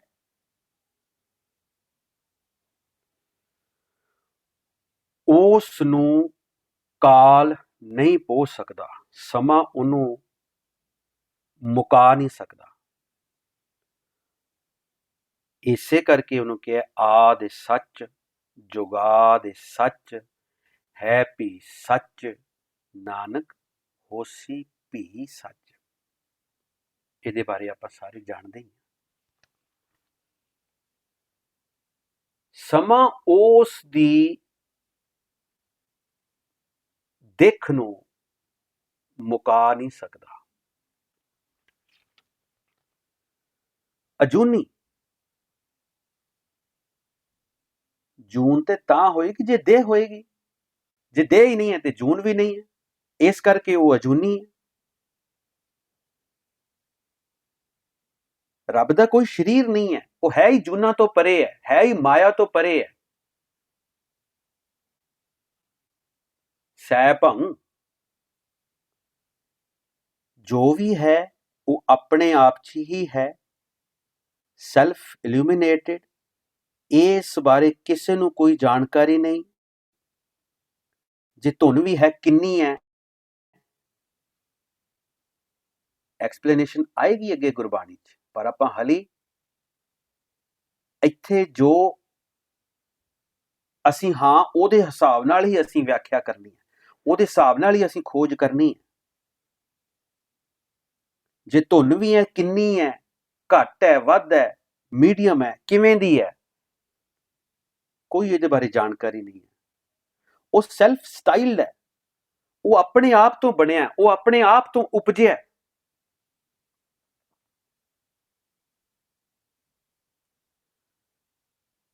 ਅੱਗੇ ਹੈ ਗੁਰ ਪ੍ਰਸਾਦੇ। ਦੱਦੇ ਨੂੰ ਸਿਹਾਰੀ ਇੱਥੇ ਇਹ ਬੜਾ ਭੁਲੇਖਾ ਅੱਜ ਨਿਕਲਣਾ ਸਾਡਾ। ਅਸੀਂ ਕਹਿੰਦੇ ਗੁਰ ਪ੍ਰਸਾਦ, ਗੁਰੂ ਦੀ ਕਿਰਪਾ, ਗੁਰੂ ਦੀ ਕਿਰਪਾ। ਪਰ ਇੱਥੇ ਦੱਦੇ ਨੂੰ ਸਿਹਾਰੀ ਹੈ ਜਿਹੜੀ ਅਸੀਂ ਇਗਨੋਰ ਕਰੀ ਬੈਠੇ ਹਾਂ, ਜਿਹਨੂੰ ਅਸੀਂ ਸਿਆਣਦੇ ਹੀ ਨਹੀਂ, ਜਿਹਨੂੰ ਅਸੀਂ ਸਮਝੇ ਹੀ ਨਹੀਂ ਕੁਛ। ਉਹ ਕਮਾਲ ਦੀ ਗੱਲ ਹੈ, ਅਸੀਂ ਕਹਿੰਦੇ ਹਾਂ ਵਾਹਿਗੁਰੂ, ਉੱਥੇ ਹਾਹੇ ਨੂੰ ਸਿਹਾਰੀ ਨਹੀਂ ਬੋਲਦੀ। ਕੀ ਆ ਉੱਥੇ? ਹੁਣ ਇਹ ਗੁਰਪ੍ਰਸਾਦ, ਇਹ ਵਿਆਕਰਣ ਕਰੀ ਜਾਂਦੇ ਆ। ਗੁਰਬਾਣੀ ਇੰਨੀ ਧੁਰ ਦੀ ਬਾਣੀ ਹੈ, ਉਸ ਕਰਤੇ ਪੁਰਖ ਦੀਆਂ ਗੱਲਾਂ ਨੇ ਜਿਨ੍ਹੇ ਸਾਨੂੰ ਸਦਾ ਆਪਣੇ ਵਰਗਾ ਕਾਇਮ ਦਾਇਮ ਬਣਾਉਣਾ ਹੈ, ਜਿਨ੍ਹੇ ਸਾਨੂੰ ਆਪਣੇ ਵਰਗੇ ਗੁਣ ਦੇਣੇ ਨੇ, ਕਰਤੇ ਪੁਰਖ ਵਰਗੇ ਗੁਣ ਦੇਣੇ ਨੇ। ਗੁਰਪ੍ਰਸਾਦ, ਗੁਰੂ ਦੀ ਕਿਰਪਾ। ਹੁਣ ਦੱਦੇ ਨੂੰ ਸਿਹਾਰੀ ਕਿਉਂ ਪਾਈ ਹੈ ਇੱਥੇ? ਭਈ ਅਕਾਲ ਪੁਰਖ ਹੈ, ਉਹ ਇੱਕ ਹੈ, ਉਹ ਧੁਨ ਰੂਪ ਹੈ, ਉਹ ਸਦਾ ਕਾਇਮ ਦਾਇਮ ਹੈ, ਉਹ ਕਰਤਾ ਪੁਰਖ ਹੈ, ਉਹ ਨਿਰਭਉ ਹੈ, ਉਹ ਭੌਂਦਾ ਨਹੀਂ ਹੈ, ਉਹ ਨਿਰਵੈਰ ਹੈ, ਉਹ ਪੰਜਾਂ ਤੋਂ ਮੁਕਤ ਹੈ। ਪੰਜ ਵੈਰੀ ਉਹਦੇ ਕੱਖ ਨਹੀਂ, ਨੇੜੇ ਨਹੀਂ ਜਾ ਸਕਦੇ, ਉਹਦਾ ਵਿਗਾੜ ਨਹੀਂ ਸਕਦੇ ਕੁਛ। ਉਹਦੀ ਮੂਰਤ ਜੋ ਹੈ ਉਹ ਉਹਨੂੰ ਸਮਾਂ ਨਹੀਂ ਖਤਮ ਕਰ ਸਕਦਾ। ਉਹ ਅਜੂਨੀ ਹੈ, ਉਹ ਸਹਿ ਭੰਗ ਹੈ। ਤੇ ਇਦਾਂ ਦੇ ਗੁਣ ਜੇ ਲੈਣੇ ਆ ਤੂੰ, ਤੇ ਉਹ ਹੈ ਗੁਰਪ੍ਰਸਾਦ, ਗੁਰੂ ਦੀ ਕਿਰਪਾ ਦੁਆਰਾ। ਗੁਰੂ ਦੀ ਕਿਰਪਾ ਦੁਆਰਾ ਅਸੀਂ ਉਸ ਅਕਾਲ ਪੁਰਖ ਪਰਮਾਤਮਾ ਨਾਲ ਜੁੜ ਸਕਦੇ ਹਾਂ, ਇਹ ਗੁਣਾਂ ਦਾ ਵਰਦਾਨ ਲੈ ਸਕਦੇ ਹਾਂ। ਕਿਰਪਾ, ਬਖਸ਼ਿਸ਼, ਫਜ਼ਲ। ਕਿਰਪਾ ਕੀ ਹੈ? ਸਭ ਤੋਂ ਵੱਡੀ ਕਿਰਪਾ ਗੁਰਬਾਣੀ ਦੇ ਵਿੱਚ ਕਿਹਨੂੰ ਕਿਹਾ ਗਿਆ? ਕੀ ਕਿਹਾ ਗਿਆ ਕਿਰਪਾ? ਬੰਦੇ ਕੋਲ ਬਹੁਤ ਧਨ ਦੌਲਤ ਹੈ, ਬੰਦੇ ਦਾ ਅਹੁਦਾ ਬੜਾ ਉੱਚਾ ਹੈ, ਬੰਦਾ ਪ੍ਰਧਾਨ ਮੰਤਰੀ ਬਣ ਗਿਆ, ਬੰਦਾ ਗੁਰਦੁਆਰੇ ਦਾ ਪ੍ਰਧਾਨ ਬਣ ਗਿਆ, ਕਹਿੰਦਾ ਜੀ ਬੜੀ ਬਖਸ਼ਿਸ਼ ਹੋਈ, ਲੈ ਅਸੀਂ ਜਿੱਤ ਗਏ ਹਾਂ ਗੁਰਦੁਆਰੇ ਦਾ ਪ੍ਰਧਾਨ। ਬੰਦਾ ਪ੍ਰੋਫੈਸਰ ਲੱਗ ਗਿਆ, ਬੰਦਾ ਕੁਛ ਹੋਰ ਉੱਚਾ ਅਹੁਦਾ ਮਿਲ ਗਿਆ, ਧਨ ਦੌਲਤ, ਘਰ ਹੋਰ। ਇਹ ਕਿਰਪਾ ਹੈ? ਇਹ ਤਾਂ ਬਾਈ ਪ੍ਰੋਡਕਟ ਨੇ। ਇਹ ਤਾਂ ਤੁਹਾਨੂੰ ਇੱਕ ਪ੍ਰੋਡਕਟ ਮਿਲ ਗਿਆ, ਉਹਦੇ ਨਾਲ ਹਜ਼ਾਰਾਂ ਚੀਜ਼ਾਂ ਮਿਲ ਜਾਣੀਆਂ। ਇਸੇ ਕਰਕੇ ਮੈਂ ਕਹਿਣਾ ਵੀ ਹਾਥੀ ਦੇ ਪੈਰ 'ਚ ਸਾਰੇ ਪੈਰ ਆ ਜਾਂਦੇ ਆ। ਜਿਹੜਾ ਵਿਅਕਤੀ ਨਾਮ ਜਪਣਾ ਆਰੰਭ ਕਰ ਦੇਵੇ, ਸ਼ਬਦ ਅਭਿਆਸ ਆਰੰਭ ਕਰ ਦੇ, ਸਭ ਤੋਂ ਵੱਡੀ ਕਿਰਪਾ ਹੈ ਕਿ ਨਾਮ ਜਪਣ ਵਾਲੇ ਪਾਸੇ ਕਿਸੇ ਨੂੰ ਪ੍ਰੇਰਨਾ ਦੇ ਕੇ ਲਾ ਦੇਣਾ, ਨਾਮ ਅਭਿਆਸ ਵਾਲੇ ਪਾਸੇ ਕਿਸੇ ਨੂੰ ਪ੍ਰੇਰਨਾ ਦੇ ਕੇ ਲਾ ਦੇਣਾ।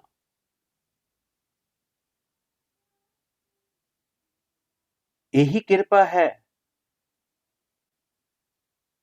ਜੇ ਨਾਮ ਜਪਦਾ ਹੈ ਤੇ ਉਹ ਰੁਚੀ ਅੰਦਰ ਪੈਦਾ ਹੋਣੀ, ਉਹ ਚਾਹ ਅੰਦਰ ਪੈਦਾ ਹੋਣਾ, ਉਹ ਉਮੰਗ ਅੰਦਰ ਪੈਦਾ ਹੋਣੀ ਕਿ ਭਾਈ ਮੈਂ ਨਾਮ ਜਪਣਾ ਹੈ। ਇਹੀ ਕਿਰਪਾ ਹੈ। ਸਭ ਤੋਂ ਵੱਡੀ ਕਿਰਪਾ ਇਹੀ ਹੈ। ਔਰ ਅਸੀਂ ਇਸ ਦੇ ਪਾਤਰ ਹੀ ਨਹੀਂ ਬਣ ਸਕੇ, ਕਿਉਂਕਿ ਅਸੀਂ ਇੱਕ ਨਾਲ ਪ੍ਰਤੀਤ ਨਹੀਂ ਕੀਤੀ, ਇੱਕ ਤੇ ਭਰੋਸਾ ਨਹੀਂ ਕੀਤਾ, ਅਸੀਂ ਇੱਕ ਦੀ ਇਬਾਦਤ ਨਹੀਂ ਕੀਤੀ, ਅਸੀਂ ਇੱਕ ਨਾਲ ਕਮਿਟਡ ਨਹੀਂ ਹੋਏ। ਕਹਿਣ ਤੋਂ ਭਾਵ ਹੈ ਅਸੀਂ ਗੁਰਮੁਖ ਸਿਸਟਮ ਦੇ ਵਿੱਚ ਨਹੀਂ ਆਏ,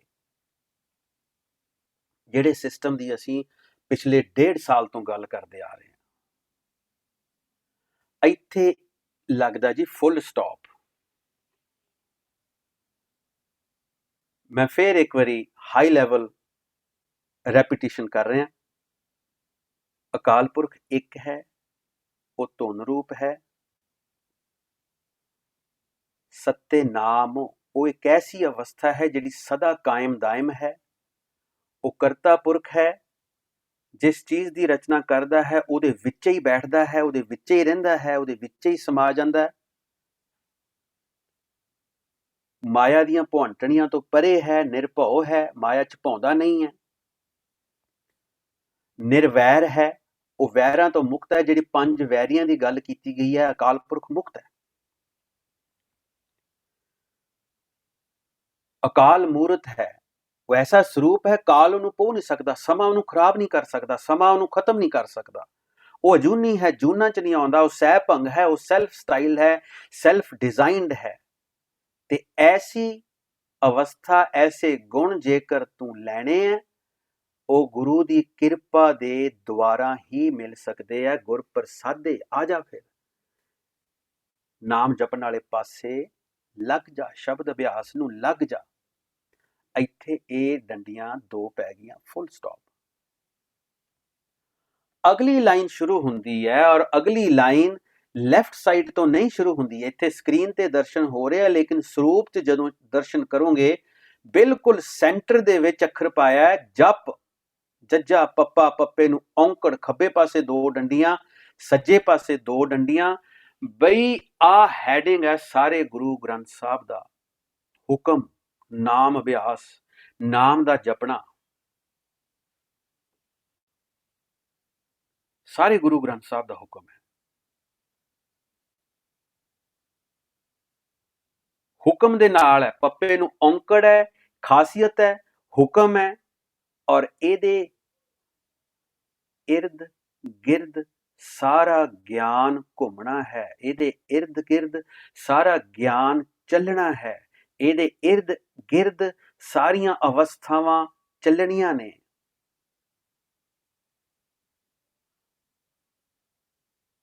ਜਪ ਸਾਰੇ ਗੁਰੂ ਗ੍ਰੰਥ ਸਾਹਿਬ ਦਾ ਹੈਡਿੰਗ ਹੈ। ਅੱਛਾ, ਹੁਣ ਥੋੜੀ ਜਿਹੀ ਆਪਾਂ ਵਿਚਾਰ ਕਰਾਂਗੇ ਕਿ ਆਪਾਂ ਇਹਨੂੰ ਬਣਾ ਕੀ ਦਿੱਤਾ। ਠੀਕ ਹੈ, ਚਲੋ ਪ੍ਰਮਾਤਮਾ ਨੇ ਕਿਰਪਾ ਕੀਤੀ, ਬਖਸ਼ਿਸ਼ ਕੀਤੀ, ਸਾਨੂੰ ਇਹਦੀ ਸਮਝ ਆ ਗਈ ਵੀ ਇਹ ਹੈ ਕੀ ਹੈ, ਪਰ ਆਪਾਂ ਇਹਨੂੰ ਬਣਾ ਕੀ ਦਿੱਤਾ। ਇਹਨੂੰ ਕਹਿੰਦੇ ਆ ਜੀ ਮੂਲ ਮੰਤਰ। ਵੀ ਇਹ ਮੂਲ ਮੰਤਰ ਹੈ, ਬਾਣੀ ਚੋਂ ਕੋਈ ਕੱਢ ਕੇ ਦੱਸੇ ਵੀ ਇਹ ਮੂਲ ਮੰਤਰ ਹੈ। ਕੋਈ ਕੱਢ ਕੇ ਦੱਸੇ, ਕਿੱਥੋਂ ਮੰਨ ਲਿਆ? ਕਿਸੇ ਨੇ ਲਿਖਤਾ ਵੀ ਇਹ ਮੂਲ ਮੰਤਰ ਹੈ ਤੇ ਅਸੀਂ ਮੰਨ ਲਿਆ ਮੂਲ ਮੰਤਰ ਹੈ। ਇਹਦੇ ਹੀ ਪਾਠ ਹੋਈ ਜਾ ਰਹੇ ਆ। ਏਕ ਓੰਕਾਰ ਸਤਨਾਮ ਕਰਤਾ ਪੁਰਖ ਨਿਰਭਉ ਨਿਰਵੈਰ ਅਕਾਲ ਮੂਰਤ ਅਜੂਨੀ ਸੈਭੰ ਗੁਰ ਪ੍ਰਸਾਦ। ਅੱਛਾ, ਫਿਰ ਇੱਥੇ ਬਸ ਨਹੀਂ ਹੈ। ਉਹ ਜਥੇ ਲੜ ਪੈਂਦੇ ਆਪਸ ਚ, ਕਹਿੰਦੇ ਨਹੀਂ ਅੱਗੇ ਹੋਰ ਪੜ੍ਹਨਾ। ਕਹਿੰਦੇ ਜੀ ਜਪ ਆਦਿ ਸੱਚ, ਜੁਗਾਦ ਸੱਚ, ਹੈ ਭੀ ਸੱਚ, ਨਾਨਕ ਹੋਸੀ ਭੀ ਸੱਚ। ਉਹ ਲੜ ਪੈਂਦੇ ਆ, ਕਹਿੰਦੇ ਜੀ ਇੱਥੋਂ ਤੱਕ ਹੈ।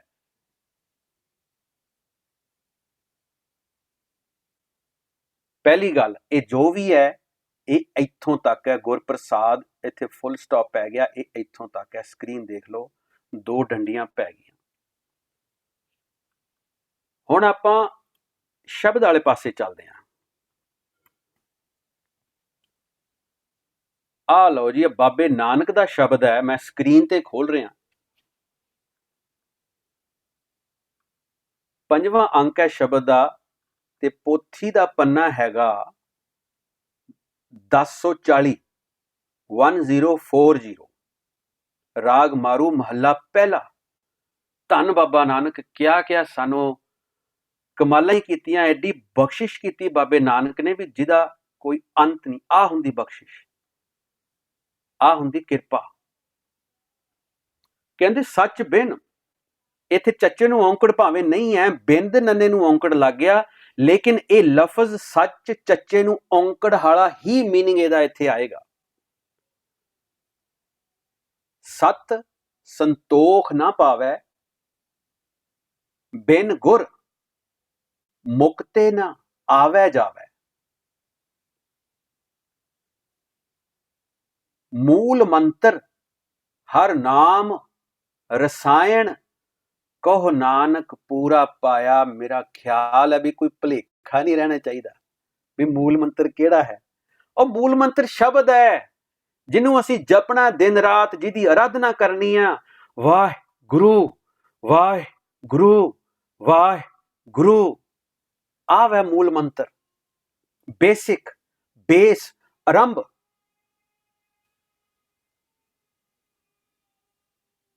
ਕਮਾਲ ਹੋ ਗਈ, ਅਸੀਂ ਉਹਨੂੰ ਮੂਲ ਮੰਤਰ ਬਣਾਤਾ। ਚੰਗਾ ਭਲਾ ਸਰੂਪ ਅਕਾਲ ਪੁਰਖ ਦਾ, ਉਹਦੇ ਗੁਣ ਬਖਸ਼ਿਸ਼ ਕੀਤੇ ਹੈ, ਔਰ ਅਕਾਲ ਪੁਰਖ ਨੇ ਆਪ ਕੀਤੇ ਹੈ ਬਾਬੇ ਨਾਨਕ ਨੂੰ। ਆ ਬਾਬੇ ਨਾਨਕ ਨੇ ਫਿਰ ਖੁਲਾਸਾ ਇੱਥੇ ਆ ਕੇ ਕੀਤਾ। 1040 ਵੀ ਕਿਤੇ ਮੇਰੇ ਸਿੱਖ ਜਿਹੜੇ ਆ ਇਦਾਂ ਹੀ ਨਾ ਇਹ ਲੜੀ ਭਿੜੀ ਜਾਣ ਵੀ ਆਹ ਮੂਲ ਮੰਤਰ ਹੈ, ਇਹ ਕਿੰਨਾ ਹੈ, ਪੂਰਾ ਵੀ ਹੈ ਕਿ ਨਹੀਂ ਹੈ। ਨਹੀਂ ਜੀ, ਇੱਥੋਂ ਤੱਕ ਹੈ। ਆ ਬਖਸ਼ਿਸ਼ ਬਾਬਾ ਨਾਨਕ ਕਰਦਾ।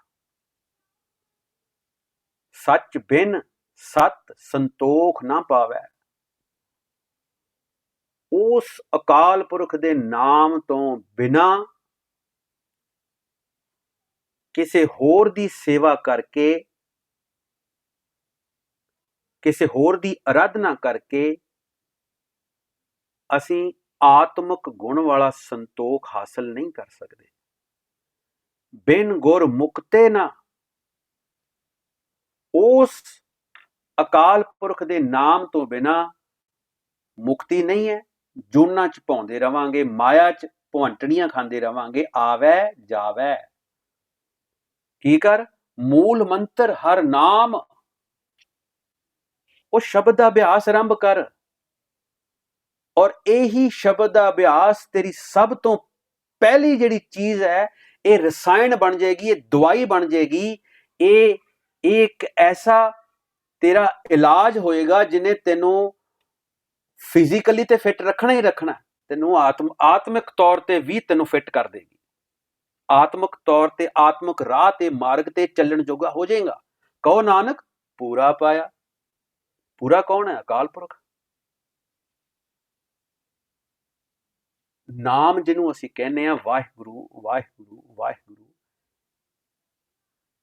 यही मूल मंत्र है जिन्हों भगत नामदेव जी कह रहे हैं, धाने धाने ओ राम बेन बाजै, मधुर मधुर धुन अनहत गाजै। बिल्कुल फ्रीकुएंसी ब्रह्मांडी धुनिया दे नाल उन्हां दी मैच हुई है, उत्थे जाके ज्ञान उन्हां नूं मिलिया। रहाओ होर इहदी पुष्टि करिए भी किते असी कोई चीज छड्ड ते नहीं रहे, कोई गलती ते नहीं कर रहे। इहदी एक बारी होर पुष्टि कर लईए भी चंगी तरह।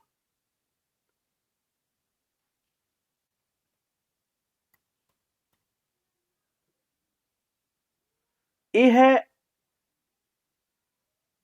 महले पहले का ही शब्द है। मैं उही शब्द लै रहा जो बाबे नानक ने एक्सप्लेन किए ने, जिन्हां च असी उलझे फिरदे हैं।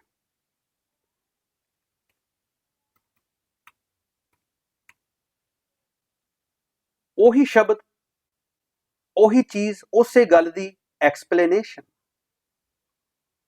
शब्द की शुरुआत ही इथों कर रहा बाबा, पोथी पन्ना नंबर 156 156, राग गौड़ी महला पहला, गौड़ी चेती महला पहला।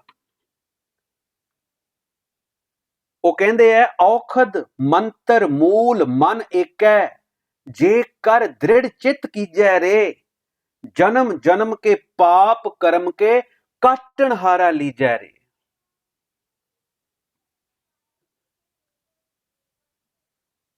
औखद पिछे शब्द दे विच रसायन लिखिया, रसायन और औखद इको मीनिंग दे लखायक ने, डिफरेंट शब्द ने, लेकिन इन्हां दा मतलब है 100 दुआवां दी दुआ। औषधि संस्कृत औषधि, रसायन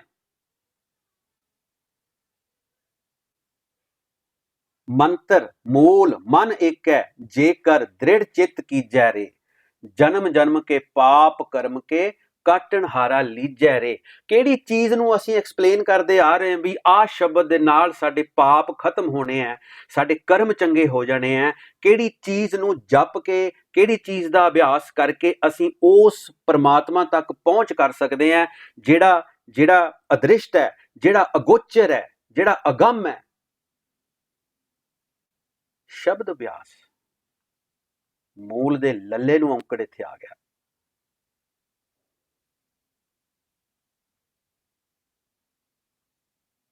ਉਹ ਕਿਸੇ ਹੋਰ ਨੇ ਵੀ ਇਹਨੂੰ ਐਕਸਪਲੇਨ ਕੀਤਾ ਗੁਰਬਾਣੀ 'ਚ। ਇਹ ਵੀ ਤੇ ਪਤਾ ਕਰ ਲਈਏ ਬਈ ਕੋਈ ਹੋਰ ਵੀ ਐਕਸਪਲੇਨ ਕਰ ਰਿਹਾ ਹੈ। आओ देखिए। सिमर सिमर पूर्ण नारायण संगी सगले तारिया।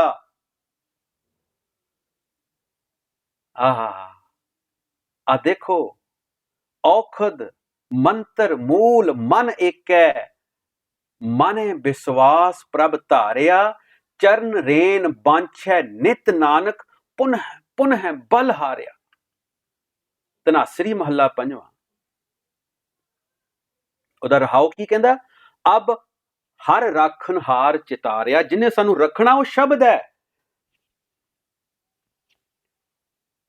ਉਹ ਅਕਾਲ ਪੁਰਖ ਨਹੀਂ ਹੈ, ਸ਼ਬਦ ਹੈ। ਅਕਾਲ ਪੁਰਖ ਨੂੰ ਅਸੀਂ ਮਿਲਣਾ ਉਸ ਸ਼ਬਦ ਦੇ ਦੁਆਰਾ।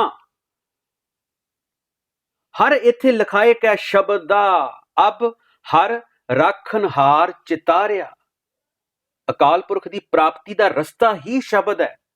ਫਿਰ ਪਤਤ ਪੁਨੀਤ ਕੀਏ ਖਿਨ ਭੀਤਰ, ਸਗਲਾ ਰੋਗ ਬਿਦਾਰਿਆ। ਇਹ ਰੋਗ ਦੇ ਗੱਗੇ ਨੂੰ ਔਂਕੜ ਹੈ, ਇਹ ਮਾਇਆ ਹੈ, ਪੰਜ ਵੈਰੀ ਨੇ ਜਿਨ੍ਹਾਂ ਦੇ ਵਿੱਚ ਅਸੀਂ ਉਲਝੇ ਪਏ ਹਾਂ।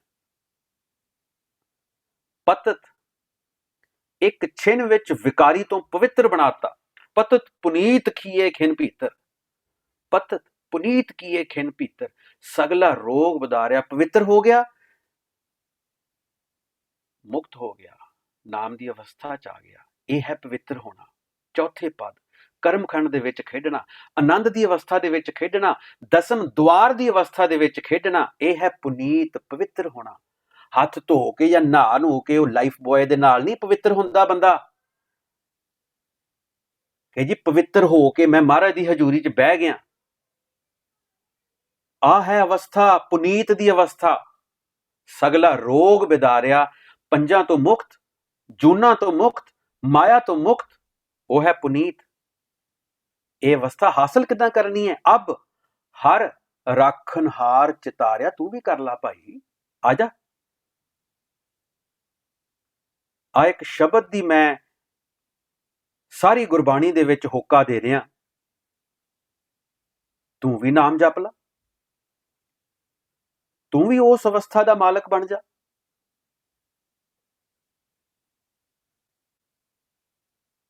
ਇਸ ਸਰੂਪ ਨੂੰ ਇੱਕ ਓਂਕਾਰ ਤੋਂ ਲੈ ਕੇ ਗੁਰਪ੍ਰਸਾਦ ਤੱਕ ਵੱਖਰੇ ਵੱਖਰੇ ਵਿਦਵਾਨਾਂ ਨੇ ਨਾਮ ਦੇ ਦਿੱਤੇ ਜੀ। ਮੰਗਲਾਚਰਨ, ਪਤਾ ਨਹੀਂ ਕਿੱਥੋਂ ਲੈਣ ਦੇ ਨਾਮ ਮੰਗਲਾਚਰਨ। ਮੰਗਲਾਚਰਨ ਸਭ ਤੋਂ ਵੱਡਾ ਨਾਮ ਹੈ, ਅਕਾਲ ਪੁਰਖ ਦਾ ਨਾਮ ਹੈ, ਸ਼ਬਦ ਹੈ। ਇਹ ਕਰਤੇ ਪੁਰਖ ਦੇ ਗੁਣ ਨੇ ਜਿਹੜਾ ਇਹ ਆਦ ਬਾਣੀ ਦੇ ਰਿਹਾ ਬਾਬੇ ਨਾਨਕ ਨੂੰ।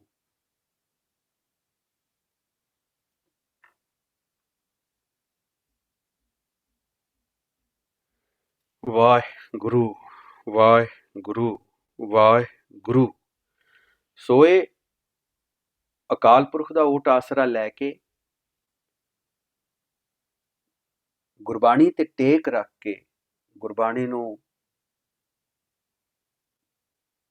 ਸਮਝੈ ਸੂਝੈ, ਪੜ੍ਹ ਪੜ੍ਹ ਬੂਝੈ। ਸਮਝ ਕੇ ਇਹਨੂੰ ਪੜ੍ਹਨਾ ਔਰ ਪੜ੍ਹ ਕੇ ਇਹਦੇ ਚੋਂ ਗਿਆਨ ਬੁੱਝਣਾ, ਇਹੀ ਗੁਰਬਾਣੀ ਦਾ ਸਤਿਕਾਰ ਹੈ, ਇਹੀ 10 ਗੁਰੂ ਸਾਹਿਬਾਨ ਦਾ ਸਤਿਕਾਰ ਹੈ, ਇਹੀ ਗੁਰੂ ਗ੍ਰੰਥ ਸਾਹਿਬ ਦਾ ਸਤਿਕਾਰ ਹੈ।